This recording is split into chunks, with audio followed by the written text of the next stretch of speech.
is what's selling. So I agree with your point that you have to look at Tesla on a relative basis, but on a relative to a group. And I just think Nasdaq's a good group because it's mostly tech stocks, and you can't pick and choose the worst of them like the EV players who are all not making money. You got to throw the good ones in as well because Tesla's got almost 20% operating margins. It's going to generate $100 billion of free cash flow over the next 3 years. This is a high quality tech company. I know, but why? So that's another point of contention that I've had over the years is why does everybody call Tesla a tech stock? I know this is going to cause a So World War Elon's in here. So Evan, you want to bring him up? Mr. Musk, you're Yeah, I'll try and make a spot for him. But while I'm doing that, if I could throw it over You'll to try and Omar. make a spot for him? No, I'm making a spot for him right now. What do you mean? But we'll see if he wants to come up. But yeah, yeah, here we go. Gary versus Elon. No, we're not doing that. We have also, so much by the way, confidence Gary, I did pin that in tweet the you're guy. talking about above in the nest. If anyone does want to go and take a look at that. There we go. Elon's connecting up. Hey guys. Hey, Elon, how you doing? What's going on? Yeah, I mean it's a lot going on. It's yeah, yeah, a lot going on. So I think yeah. Anything you want? Elon, we want to get sense of your thought process for growth rates and how do you overall contextualize it or conceptualize it from Tesla standpoint for unit growth. You probably have your pulse on the entire global macroeconomic aspects as well as demand for your product, right? So Yeah. One aspect was that what we were discussing, and Elon, the second aspect was on Twitter side. It seems like you have kind of gotten to a good grip of the situation. What's your next step? So those are things which we're bouncing around our ideas on. So it would be great if you could give a couple of thoughts of your own. Sure. Well, on the Twitter front, I need to sort of deep dive on Twitter just to make sure the company didn't go bankrupt next year. So that was really, just required, I don't know, about a month of intense work. As I was still doing Tesla work during that time as well, by the way. And I think it's really, Tesla has not skipped a beat on execution. The Tesla team is doing an incredible job across the board in execution. So it's really, can't say enough good things about the Tesla team and the progress that's being made in terms of fundamentals. With respect to, with respect to sort of global demand, I just do want to really emphasize, and I'm not trying to say that this is the only reason, but it is certainly the primary reason. Is that when interest rates increase, the cost of a car increases along with it. So the radical interest rate changes that have occurred have increased the prices of all cars, actually new and used. You can see like what a bath Carvana and CarMax are taking. This will be true of anything bought with debt. So there's that's on the demand side. Is the interest rate changes by the Fed, and then everyone's basically forced to follow the Fed. So you've got Europe raising interest rates, even Japan raising interest rates. Now,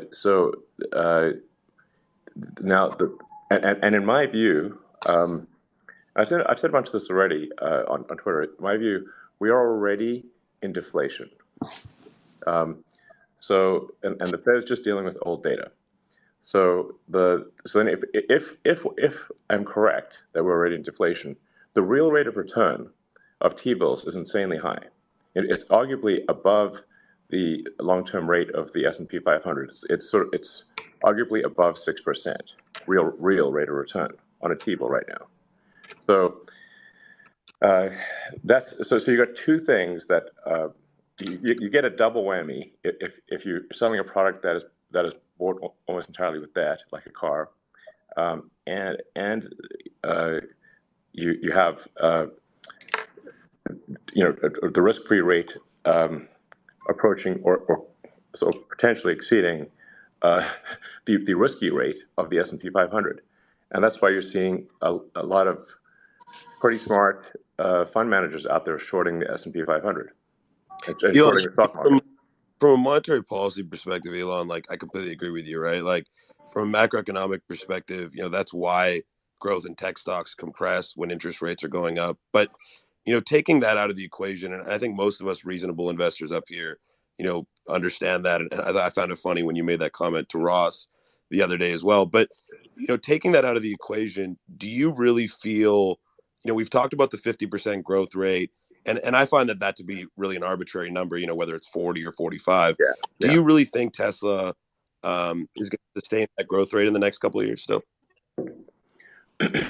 Well, so I'm just laying out what I see as just this is my best guess at the future. It's not like I have like some incredible crystal ball that is an exact predictor of anything. So with all appropriate caveats, but the reality is, if we are in a recession, I think we are in a recession, and I think 2023 is going to be quite a serious recession. And it's going to be, in my opinion, comparable to 2009. I don't know if it's going to be a little worse or a little better, but I think it's in my view likely to be comparable. And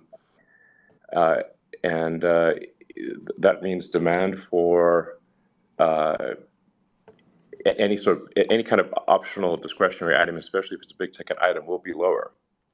And then with the Fed increasing rates, which is really, this is quite unusual. This is like when you're heading to a recession, you should be reducing the Fed rate, not increasing it. So that amplifies the difficulty. So now you have sort of structural demand, which is obviously going to be lower in a recession, and you amplified the effective cost of a car because they're almost all bought with debt. So now you get a double whammy, is what I'm saying. So then the obvious choice in that scenario is: do you want to grow unit volume, in which case you'll have to adjust prices downward, or do you want to grow at a lower rate or go steady? It's sort of a choice there. My inclination would be to still grow. My bias would be to say, like, okay, let's grow as fast as we can without putting the company at risk, which would mean, in that scenario, profits would be low to negative during a recession, provided the cash position is okay. I think that's still the right move long term,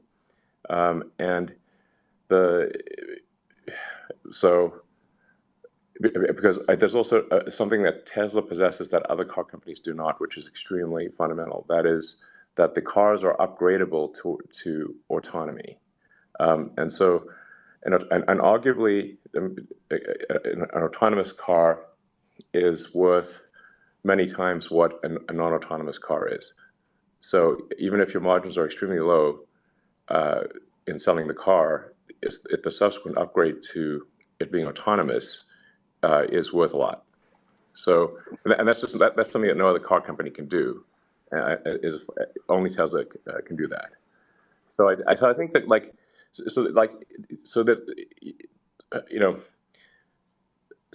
if you say well, I stand by my prediction that long term, that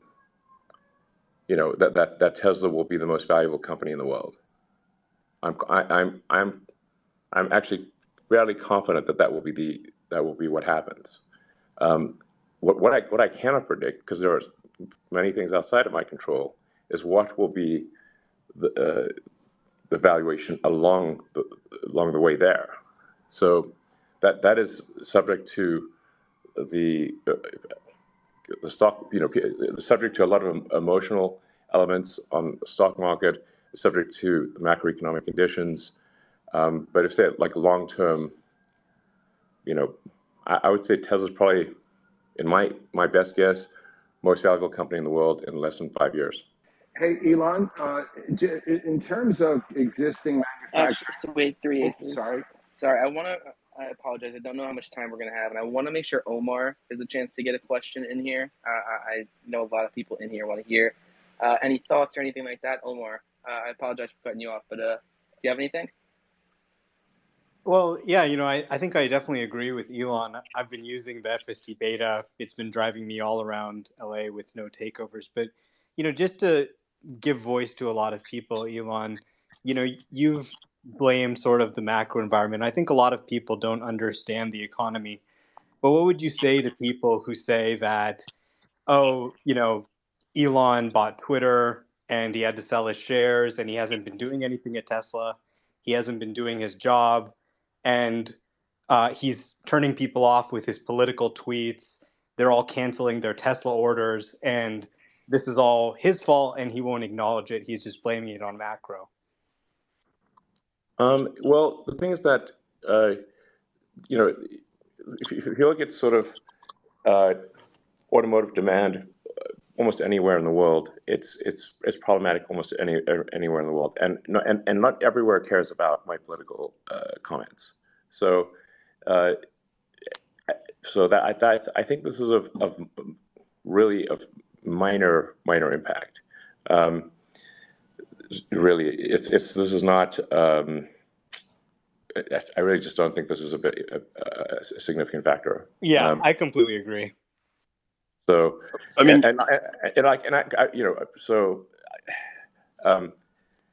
yeah, I don't think it's a significant factor. But the thing I just, like the thing that I think most people are just not realizing is just how I sound like a broken record on this, but how big of an impact a Fed rate level is of this on the order of 5% is if we are in a deflationary environment, which I think we are in. In autos, we are in a deflationary environment. 100% agree with you. Objectively, we are. And in 2021, we sold your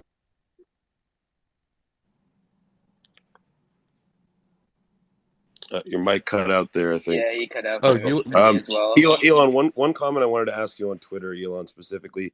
The other day you tweeted about, if you were to step down as CEO, you'd stay on as head of software and servers. And from my perspective, I've been a Tesla investor since 2015, Elon, and my view of you at Tesla is that a lot of your excellence comes from your vision and your ability to delegate talent.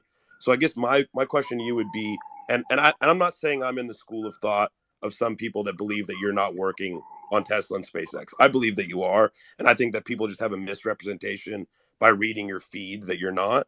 But that being said, why is it that you feel, I guess, at this juncture, that you can't delegate, a handful of talent that you trust, who share your vision, to run the Twitter side while you focus on some of the bigger things elsewhere?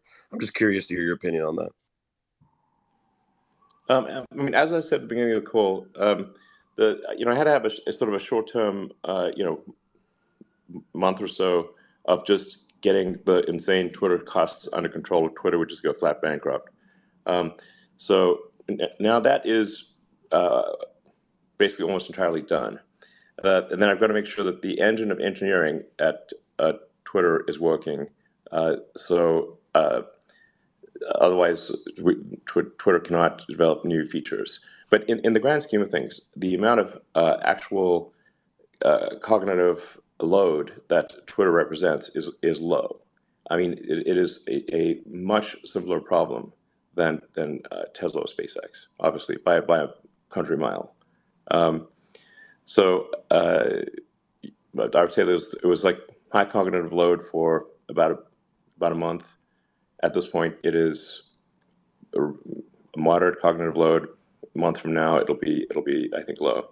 So and if I look back and say okay, what are actions that could have been taken? What was there something that I failed to do at Tesla that could have been done and would have improved our execution? I literally cannot think of a single thing. Elon, can you talk about? Yeah, this is really great to hear you say. I think a lot of investors have sort of wanted to hear you say that and just reaffirm that you're committed to Tesla. I think those of us who know you know that your commitment to Tesla hasn't changed. But the perception people see on the internet can be very skewed sometimes. Elon, can you talk about the issues in China and outlook on SAR? I know, Tesla's been able to sell and increase penetration and market share in EVs for many years, but now that it's at a larger scale, global auto SAR was at 66.7 million units in 2021. US SAR is at 14.1 million. Outlooks for next year in the US and overseas are on the decline, and prices are also declining. Like you said, I agree, we're in an auto deflationary environment when it comes to Yeah. prices. Can Yes. Objectively so. Yeah. can Tesla potentially, how, when it comes to unit sales, can Tesla continue to increase unit sales in this type of environment, or will it have to provide more incentives, or how are you planning to, this macroeconomic environment is pretty challenging. How do you plan to address some of these, these issues that are outside of your control? I'm just telling you, like, factually, if since the vast majority of cars are bought on credit, the interest rates are a high interest rate, high real interest rate, is literally just like increasing the price of the car. So in order to keep demand constant, um, you would have to therefore decrease the price of the car. It's the only that's if you want to keep demand constant, and if you want to increase demand, you have to decrease the price of the car further. This is like Econ 101 stuff. So that's the situation we have. It's kind of blown my mind that the Fed has raised rates so high. They're just dealing with old information, and it's like basically like the economy right now is like a car, driving around on a cliffside road, and the Fed is driving it by looking out the rear view mirror. In fact, it's not even looking at the rear view mirror. It's looking at a video taken of the out of the rear view mirror that's like 3 months old. So obviously, this is not a good way to drive a car in a windy cliff road. So they're just very old school and traditional, and I think we're in for a hard landing. That's based on it's yeah. Like I said, you have to think like like for argument's sake, like if you have a risk-free rate like that is higher than the return on the S&P, which obviously has fluctuations, why would anyone have stock? I mean, we're buying bonds, we're buying preferreds, we're, at 11-12% yields. You can buy the T-flow. Everyone on here, there's ETFs, they're floating rate instruments. You can easily earn, high single digits, double digit return in very low risk securities today. So I 100% agree with you. Why would you buy residual interest equity securities in risky companies? I 100% agree with your thought process. In an environment like this, now we don't expect rates to stay here forever, but it's a good question Right. everyone should ask themselves. Yeah, I mean the exactly, and so like probably what's going to happen. It sounds like based on the Fed signaling is they'll increase rates by another 50 basis points next month, and then my guess is they'll again, it's not like I have a hotline to Jerome Powell. If somebody knows Jerome Powell, please tell him to stop raising interest rates. It was insane. I feel like you could get him on the phone if you really wanted to. I think so. At this point. Is he allowed to talk to me? Sure. Well, he doesn't have a Twitter account. I'm pretty sure he's allowed Sure, to he talk to you. could. Talk to business leaders, totally. Let's get Okay. this set up. Let's do it on Twitter Spaces. That would be a conversation. That'd be sick. Elon great. versus the Fed on Twitter. Twitter's Spaces, valuation would pop on that like too, right? legendary. You'd get a whole new batch of listeners. Well, it's True. the whole market, but like I said, the thing to appreciate about interest rate increases is the double whammy effect of, if you're looking at a stock price, is higher interest rates will reduce the profitability of any company selling something that is dependent on the price of debt, because cars are bought with leases and loans. So people look at their monthly payment, and so you have basically a demand/profitability issue with higher interest rates, and then which then reduces profitability, obviously, and then in general the valuation of all equities drops with the increase in the real interest rate. That's the double whammy effect that I'm talking about. Now this will not last forever. They'll I don't know. Hopefully they'll see like, okay, they've gone too far, and then start lowering the rate. And then it's a question of, well, at what rate do they lower the rate? How long does it take them to get the rate back to something sensible? Elon, on that point you made earlier about the raising the higher rates, obviously making cars effectively more expensive. I agree with that. Obviously, it's a pretty basic notion, but I'm just curious, and we've talked about this before, and I know Gary has mentioned this before. What's your view on Tesla's path to the $30,000 vehicle or the next vehicle? I know you said that you guys had kind of tabled that last time you spoke about it. Have you guys brought that back up? Is it something you're considering again now, especially in this environment? I'm just curious. Yeah, I mean, look, this is like not the forum to make product announcements, but we're obviously want to make more affordable cars.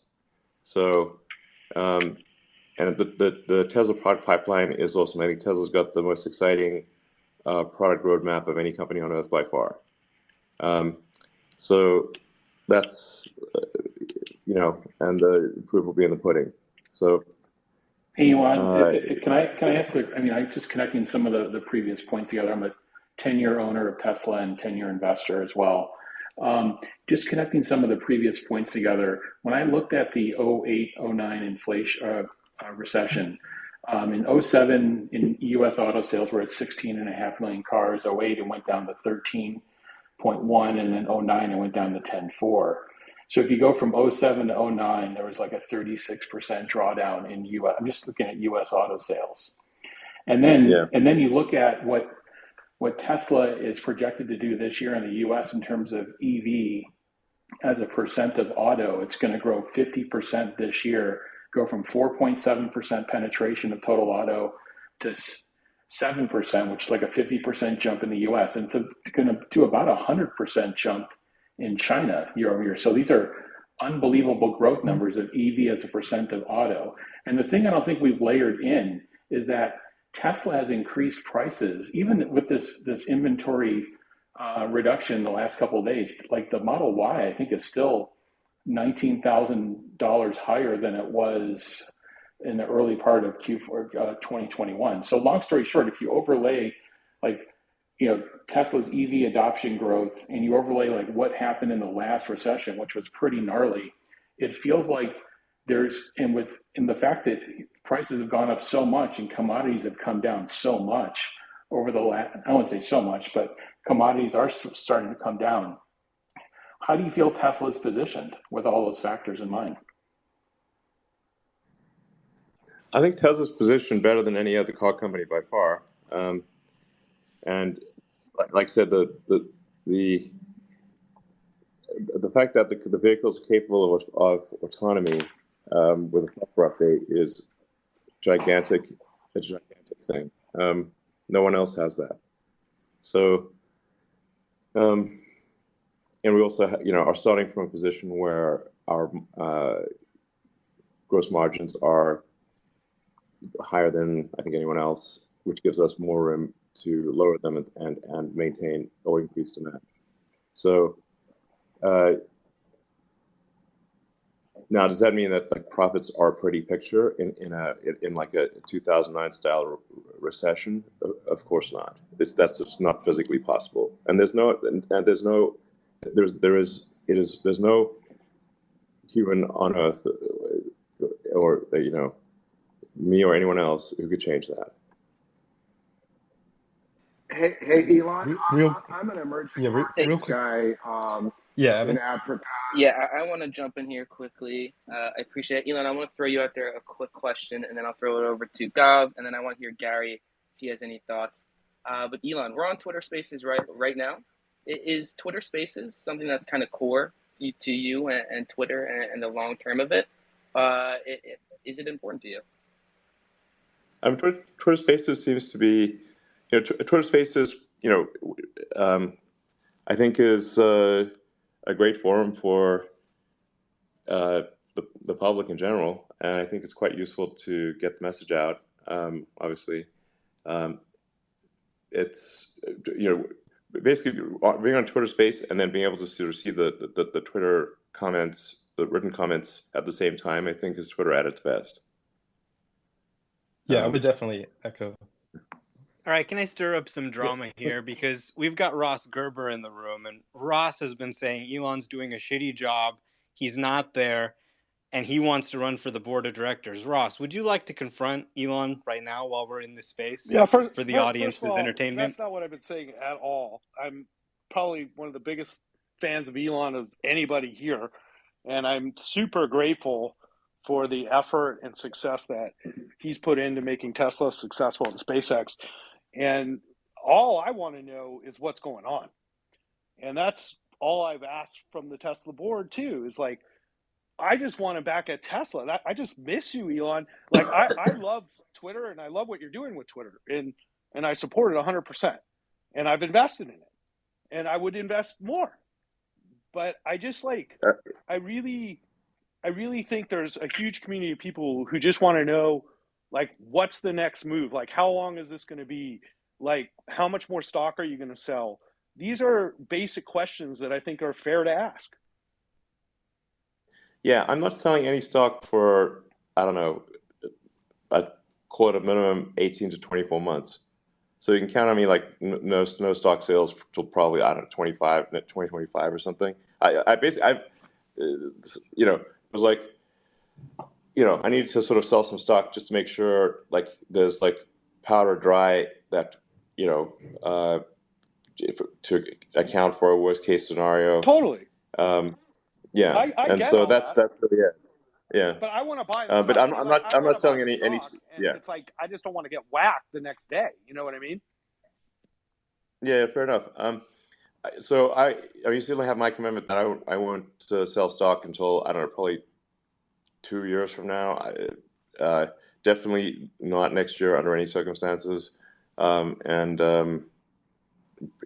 probably not the year thereafter. So I just really want to make sure that I'm somewhat paranoid, having gone through 2 really intense recessions. I totally understand that.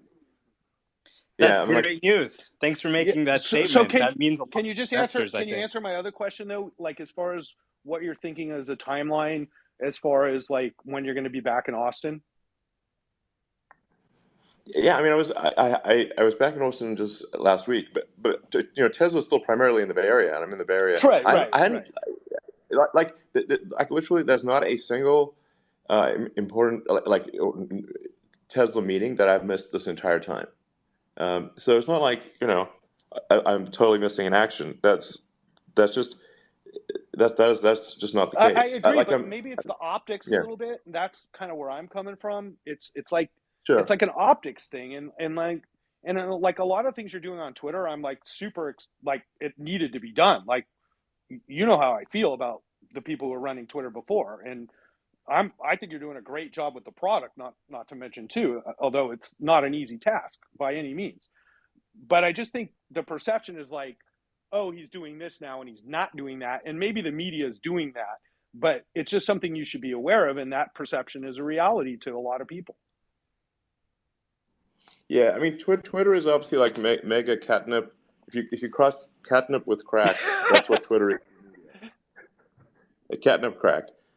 So like any tiny little thing of Twitter is like front page news. Right. It's like we have like some mid-level person left Twitter, front page news. Right. Like, what the? That was ridiculous. So it's just going to get like outsized attention. But it's not like there's literally. If I think like, is there anything that I could have done in the past like few months that would have helped with Tesla's execution? I literally can't think of anything. Right. So, and there was not a single important meeting that I missed. It's we're making great progress on future product development, and it's really just like I think there's going to be some macro drama that's higher than people currently think, or higher than most people think, and it's hard to predict exactly. economic prognostication is fraught with difficulty. But if we do have another 2009 situation, that's the stock prices of everything is going to be lower, and then I think it's arguable that stock prices of anything that's bought with debt like not a staple, like it's sort of it's like buying sort of food at the grocery store, people will still buy that, but things that are bought with debt, like basically housing and cars are going to be the two biggest, Right. Are really going to just get disproportionately impacted. But then it's sort of but if you say, like, that's why I was trying to emphasize, like, but from a long-term standpoint, like, there's a natural economic cycle that happens, and frankly, we're overdue for a recession. It's like shocking that we haven't had like a serious recession since, recession in any meaningful sense of the word, since 2009. That's like 13 years. Like, wow. So this is like it just economic cycles are just the way the economy works. Like, you have up and down cycles, and it's just the way things go. So we're somewhat overdue for that. I mean, I was talking to Brett Johnson, who's the CFO of SpaceX, and he was telling me about when he was at Broadcom in 2000. And Broadcom was Broadcom's a good company making good products. It's not like Pets.com. So and I was like, yeah, it's pretty wild how when there's when there's panic in the stock market, like how much even high quality company stocks can drop. And he was like, yeah, when he was at Broadcom, the stock dropped 97%. I was like, wow, that's a lot. That subsequently recovered to, I think, above its previous all-time high. But when there's extreme panic in the markets, like, things can go to like ridiculous levels. I'm not saying that they will, but this is a thing that has happened in the past. That's why I've been very much encouraging people to avoid buying stock on margin, and just avoid margin debt, because you just don't know if there's going to be some panicky situation in the stock market. Well, we got the panicky situation in the stock market before we got the recession, it seems. But it seems like the market is clearly pricing in what you're talking about, and I don't disagree with your viewpoint on Jerome Powell, and I would love to get him on a Twitter Spaces, to be honest. Yeah. But I also think that Tesla has a certain level of recession proofness, because buying a Tesla does cut your cost of living from an ICE vehicle. And I also think, and maybe you can confirm this, that your margins are probably increasing now that the supply chain issues and a lot of the commodity prices are decreasing, which can allow Tesla to lower prices to continue to sell more cars without hurting margins. So I think Tesla will weather what I think is an upcoming economic storm maybe better than any company. For sure. But apart from, like I said, if a company's like making like bread or something, they'll probably be they're like relatively recession proof. But compared to any company making large complex manufactured objects that are bought with debt, Tesla, I think, will do relatively better than anyone. But that doesn't. It's sort of like if you're a ship in the storm, even if you have a really great ship, you're still going to get bashed by the storm. So yeah. And there is, with respect to cost structure, somewhat of a lag effect, where the supply chain takes there's latency in the supply chain. So the supply chain will take a bit longer to reduce costs than we'd like, because there's, I don't know, called 6 months of latency in the supply chain. Right. So Elon, on the supply chain side, Elon, just a question. I'm a lithium investor myself, and I know you've made many comments on lithium refining and processing in the last few months. What's been your, I guess, anecdotal view from Tesla's perspective into the end of this year on battery metals prices, and do you have a view on battery metals prices for next year as well? And any kind of commentary on how that's affected you, or any kind of strategy that Tesla's implementing to stay ahead of the battery metal pricing curve, if you will? Yeah. So, again, I keep emphasizing like all these things need to be taken with a grain of salt because I don't have like some, Of course, yeah, I understand we're asking you to speculate. Yeah, it's like if I had a perfect crystal ball, that'd be great, but I don't. Um, the price of battery grade lithium is obviously insane, and it's constrained primarily at the lithium refining level, much more so than at the mining level. And that's why Tesla's building a lithium refinery in Corpus Christi. So is really to get out away from that choke point of, or diminish the lithium refining choke point. Like lithium is extremely common. It's everywhere basically. It's not like oil. Like oil is much more localized and rarer than lithium. Lithium is basically everywhere. Elon, on that facility you guys are looking to erect in Corpus, I've done a lot of work on lithium refining and processing, and I mean, typically those facilities, even with optimal CapEx, are taking a minimum of 7 years to get to maximum. So, are you guys looking at a shorter timeline? Have you guys kind of broken that mold? Yeah, I mean, 7 years is insane.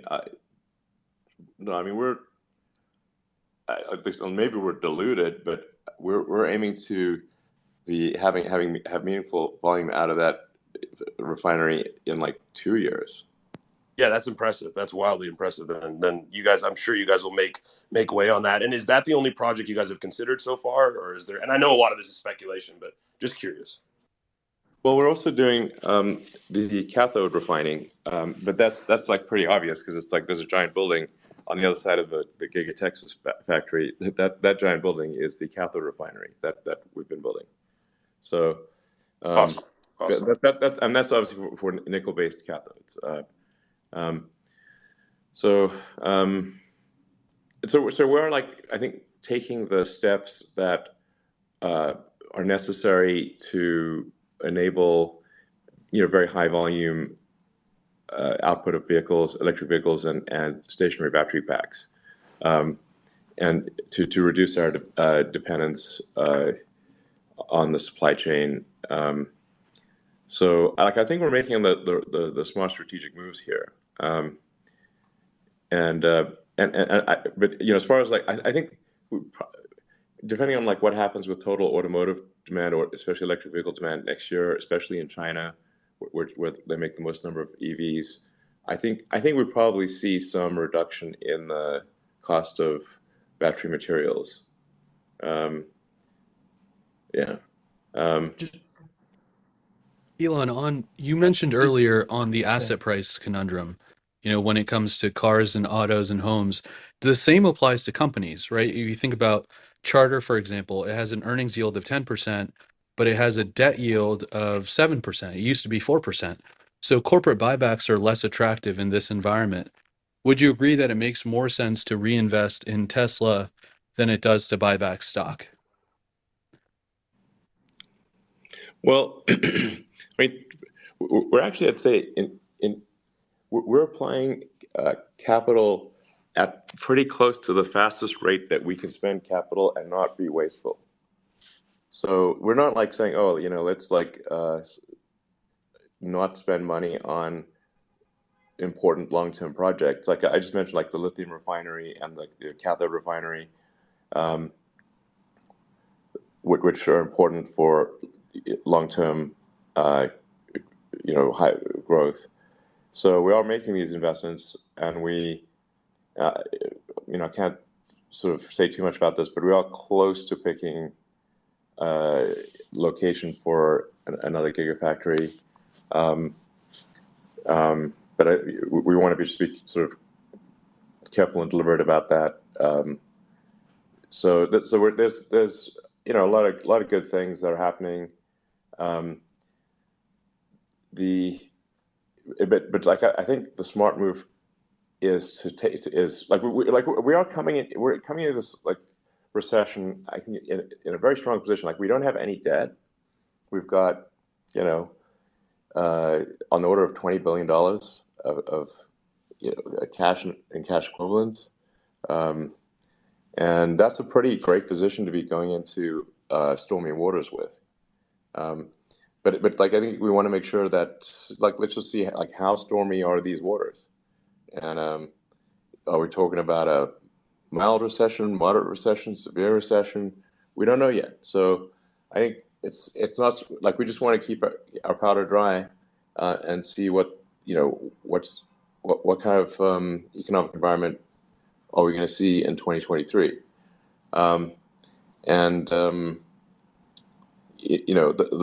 the board is very open to doing a buyback, but I think it's like we just want to. It wouldn't be smart to do a buyback and then discover that the recession is like, I don't know, for argument's sake, worse than 2009.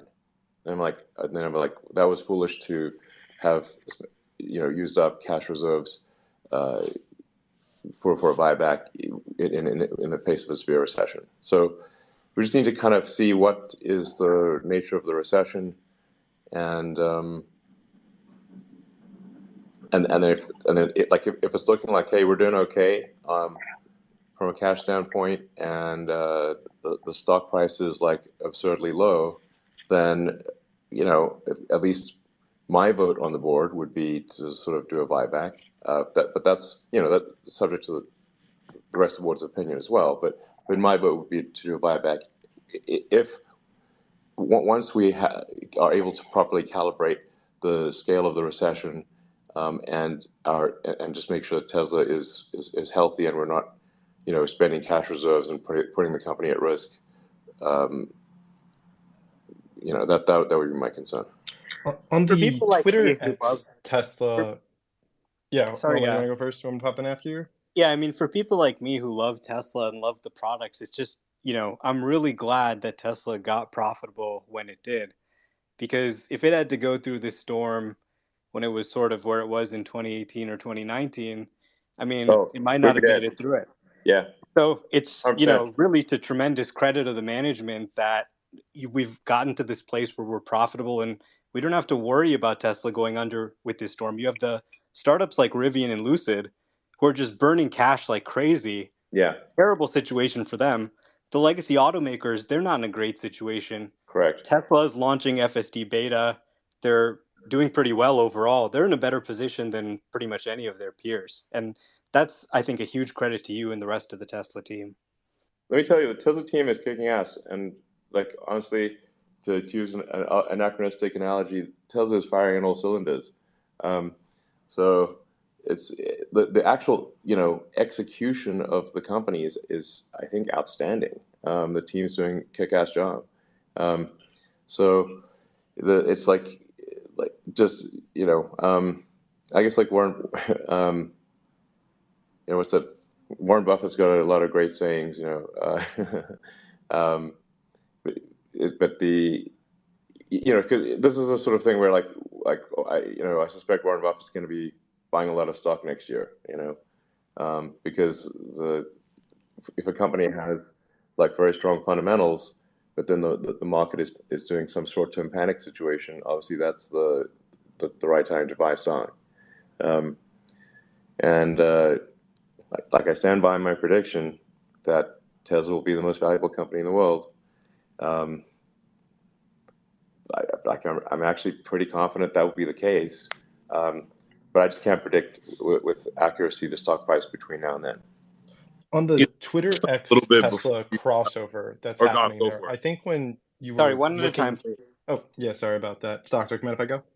Yeah, Appreciate go it. for it. Sorry. Go. Yeah. On the Twitter X Tesla crossover, and we're all power users of Twitter. Stock Market News, Stock Talk, and I have been using it for years. We've been hosting like 40 hours of spaces a week. There was a lot of hope that when the acquisition happened, that this could be a real synergy for Tesla, right? Who notoriously doesn't spend money on marketing and now has access to this incredible community. But of course, there's been work that has to go into Twitter. There's been a lot of restructuring there. Are there active synergies that you see or ways that you see these crossing over in the coming months or years to really supplement each other? Well, I mean, Twitter, I and Tesla have long used Twitter, frankly, for free to advertise Tesla. So like my account and the Tesla account have been incredibly effective in building awareness of Tesla and actually driving demand. So I think there probably are some synergies there, where Twitter can be helpful, perhaps even more helpful to Tesla. It certainly has, yeah. So,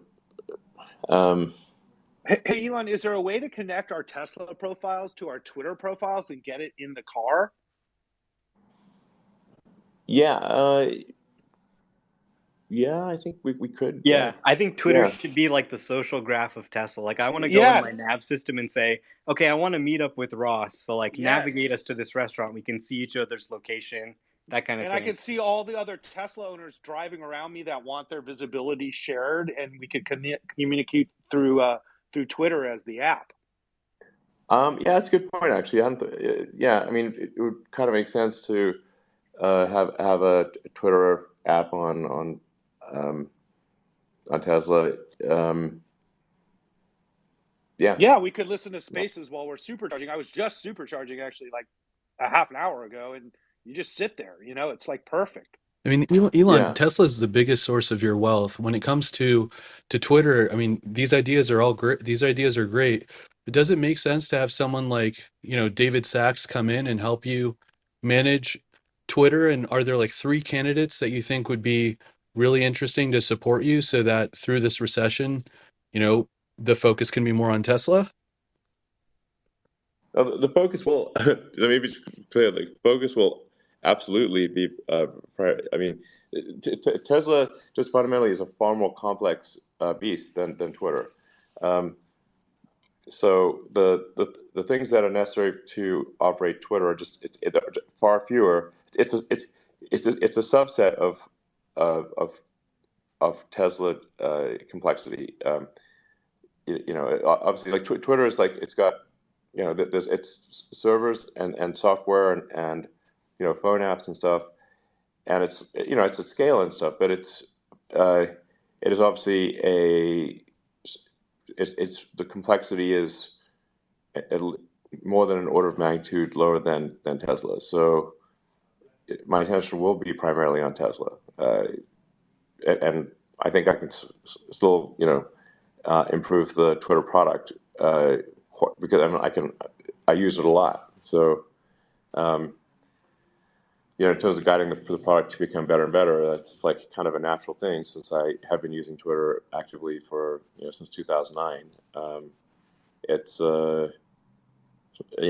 it's basically not that hard to know what things need to improve and then give that direction to the team and have it get it done.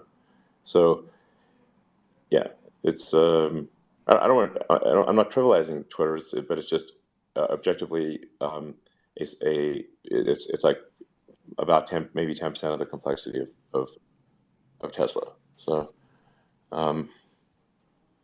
Music to our ears. A lot of investors are so happy to hear you say that. And I think it helps a Yes. lot you coming on this space and talking to people. Elon, I just want to ask you briefly about Super Tesla appreciate Energy it. and Super the appreciate it.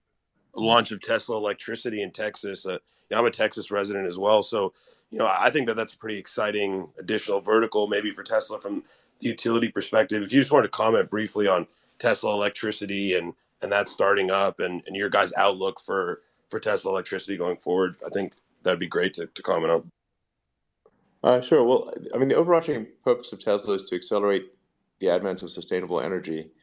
And there's like just really three pillars to sustainable energy, which is sustainable energy generation, primarily through wind and solar, and then storage of that energy, stationary battery packs, because of the intermittency of wind and solar, and then electric transport. And those are the three core pillars for a sustainable energy future. And we're working on all three. So, and I'd say like the demand for large stationary battery packs, especially at the utility level, but also at the consumer level with Powerwall, is like quasi infinite. Like meaning like it's assuming the economics are compelling to utilities for and so like as long as like say a Tesla battery pack is cheaper, all things considered, than say a natural gas peaker plant, the demand is like gigantic. And Like, nobody's valuing that, are they? They're putting a value of 0 on it. I don't know, but I wouldn't put a value of 0 on it. But it is like, I mean, I've said before, we really want to be doing, 1,000 plus gigawatt hours a year of battery packs, combined stationary and uh, and vehicle, and if not 2,000. So it's big numbers. At a certain point, I do eventually need to do this like master plan part 3. The master plan part 3 is just about scale, and just like people, just like one shouldn't even think of things in terms of like dollars. You need to think of things in terms of tonnage, like what tonnage of battery pack is needed. Like the fundamental rate limiter for humanity becoming self-sustaining from an energy standpoint is how many gigawatt hours per year of battery pack can you make? That fundamentally sets the rate at which humanity can transition to sustainable energy. Is how many batteries can you make per year? At the ton, what's the tonnage? In storage terms, how many thousands of gigawatt hours per year can humanity make? That's the faster that ramps, the faster one can get to a sustainable future. And our rough back of the envelope for transitioning civilization to a fully sustainable energy economy is around 300 terawatt hours of installed capacity ish. I mean, other people may come up with different numbers, but it's not an order of magnitude higher than that, and it's not an order of magnitude lower than that. So Perfect. We'll go to Monative next. Monative, I'm sure, is a great question. Monative, you've had your hand up for a while, and then we'll go to Earl as well, who's had his hand up. Monative, what's up? Thanks, Talk. Hey, Elon, want to take you back a little bit to the comment you made about Fed being behind the curve and over tightening. So I've been living in the Valley here for close to 25 plus years now. So been through the thick and thin in the Valley. So certainly it looks like we are heading to a tech jobs recession, if nothing else, and probably a white collar jobs recession, and certainly a significant pullback in tech. Do you think that data is going to cause further contagion from top down at the highest income levels? And is the Fed going to see that and take that into account? Because clearly the overall jobs market is fine at the lower level, but certainly there's a lot of weakness at the higher level.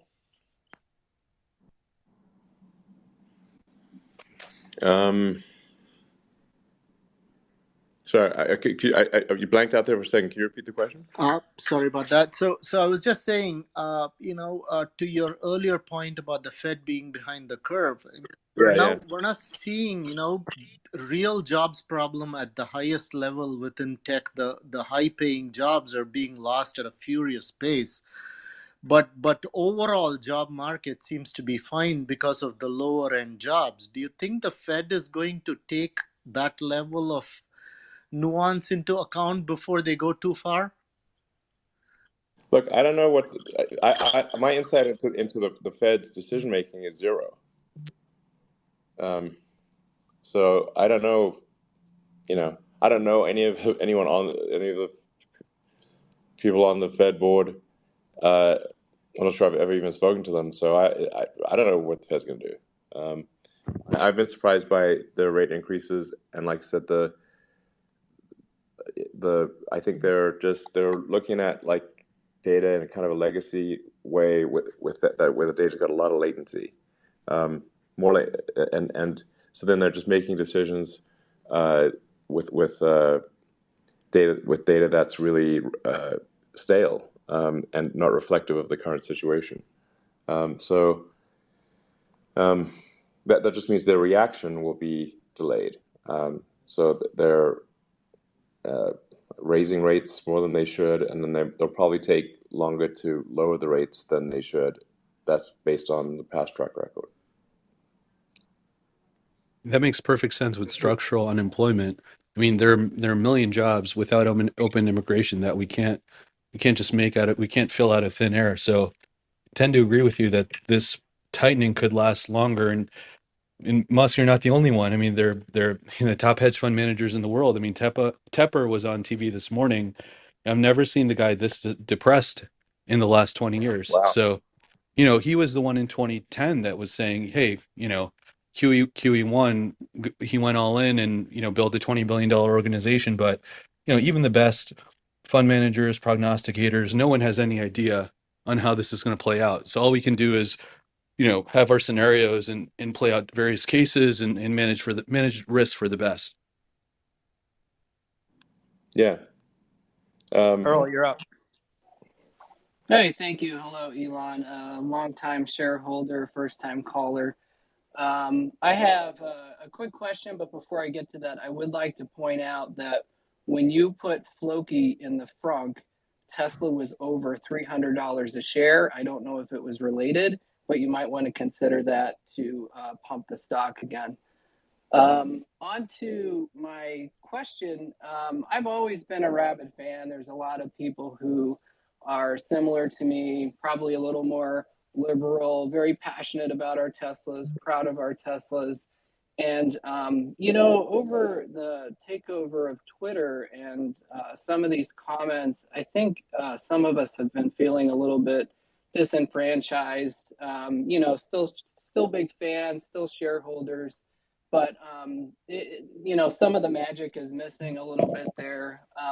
For example, I have a daughter, or I have a daughter, and then also a trans child, and they both were always very excited about our Tesla. We went and bought a Model X, and now they have mixed feelings about it. It's just like, and it's not always directly related to what you say, but kind of some of the opinions or attention you draw to things like pronouns or something like that.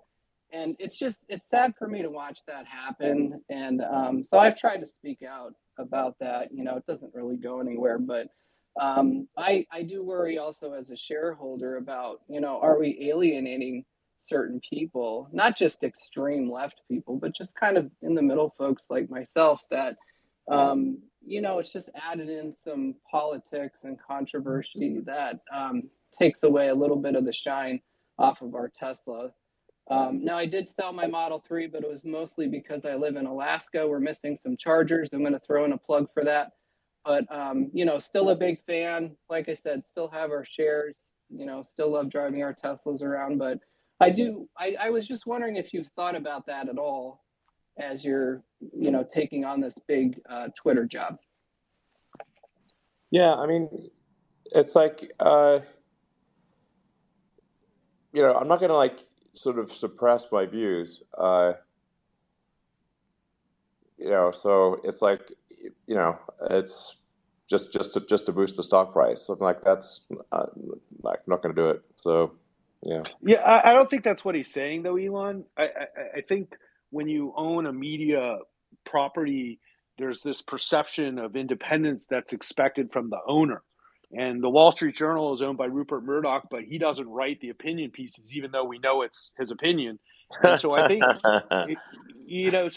it sort of like throws people off that the owner has an opinion. Now, I don't think your opinions are extreme, but a lot of people in the media take what you say, and by the time the customers read it, it's not what you said at all. And, I just think there's this big perception gap being driven on beliefs that aren't even yours, really, because you're saying something, and I just think that part of it, it's almost like a trap that it's like a lose-lose trap. And I hate seeing people get caught in that. I mean, Elon, you don't hate trans people, do you? Or what are your views on that? No, of course not. I mean, I'm not in general a hater of anyone, frankly. So, but I think that there's, we the thing that, like, it does bother me that people will use like pronouns to be super judgmental, um, and actually this I just have to me it feels like a lot of these things are like just allow they're a shield that allow people to be assholes.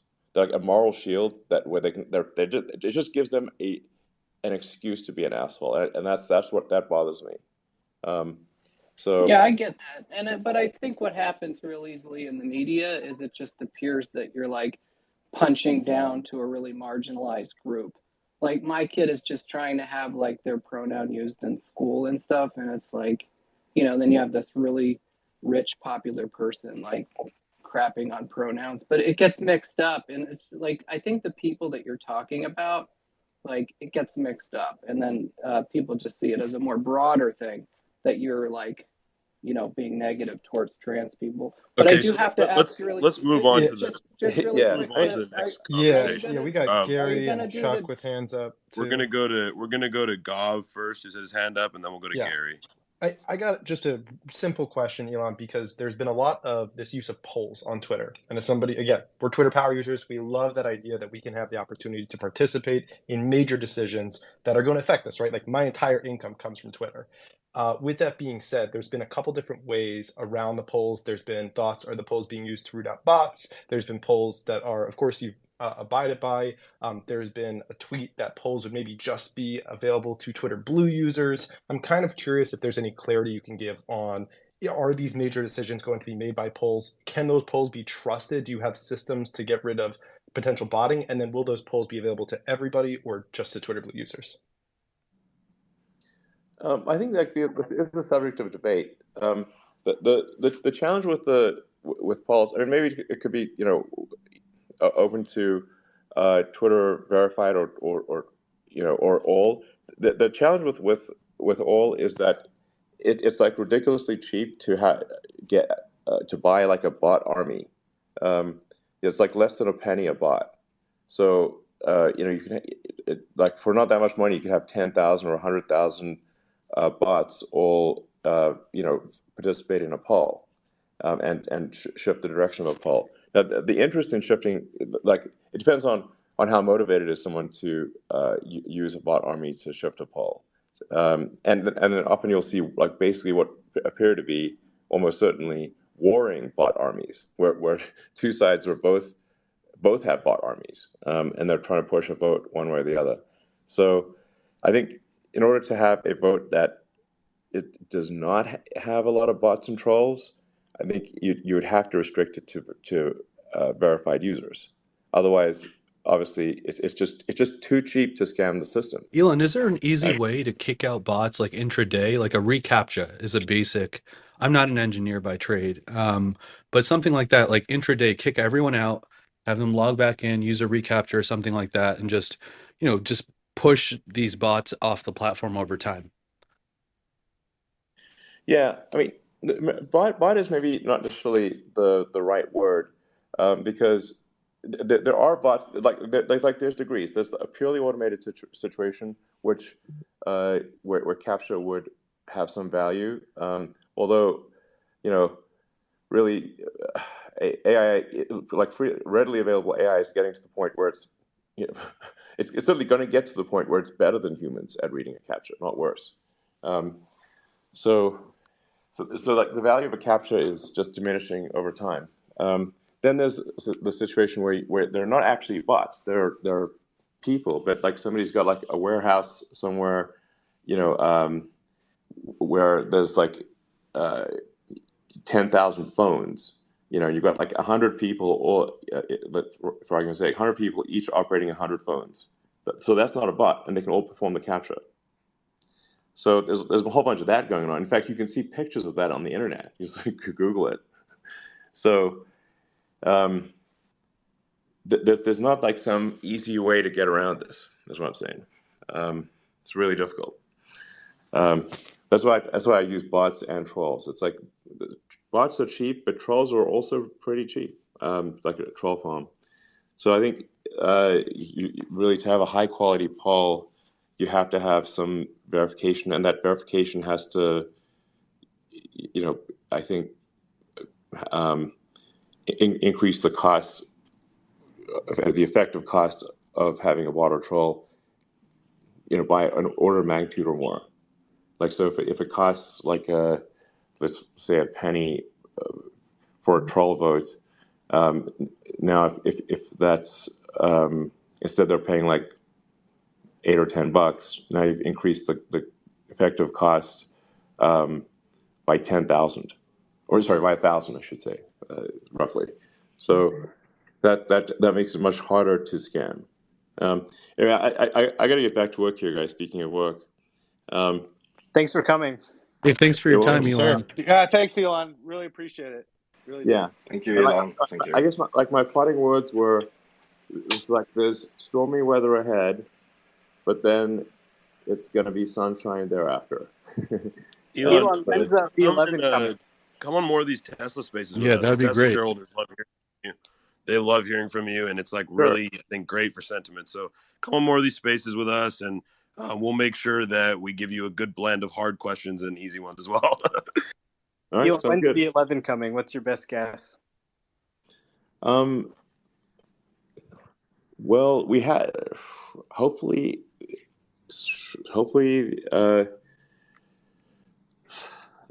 before the end of the year. I mean, we're on V11.2 with the limited beta. But so it's probably like, I don't know, 11.3. It's pretty soon. It's not like far away. It's measured in single digit, like, sort of in the roughly. Nice, that's exciting. Well, Yeah, the for sure. existing version's amazing. It's been driving me around with no takeovers most of the time. Yeah. The thing about the V11 is like, there are a bunch of neural nets that are architecturally much better than 1069, but they like they've got much more room to improve. Like it's, we're just, autopilot has been going through like a series of local maximums, and so when you exit a local maximum, you first go down before you go up. And so the neural net architecture in V11 is actually much better, but it just takes time to hone the details. But it's like, I mean, it's rare for me to intervene at this point when I drive around. It's like, so it's surprising to like. The vast majority of trips that I take on autopilot are zero intervention. So it bodes well for the future. Chuck, do you have anything to say before he goes? Hey, Elon, thanks for making yourself available. I was just going to say, first of all, thank you for working on hard problems and hard problems such as the unprotected left turn.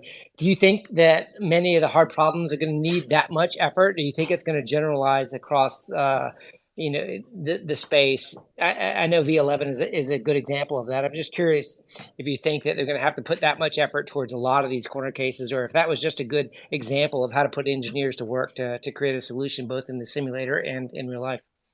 I mean, this will just be my last answer, but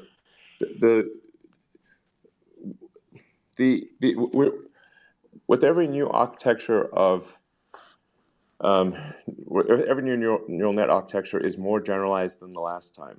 So it actually ends up solving not just, say,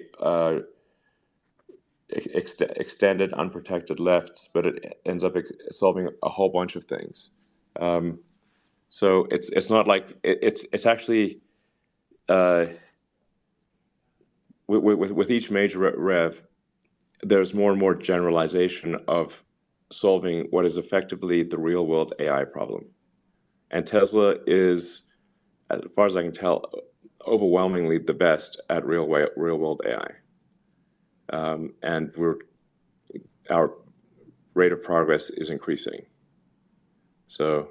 All right, with that, it's good talking to you guys, and look forward to talking again in the future. Thank you so much for your time. Thanks so much. Cheers, man. Big difference Thank you, here. sir. Take care. Bye. Thank you, Elon.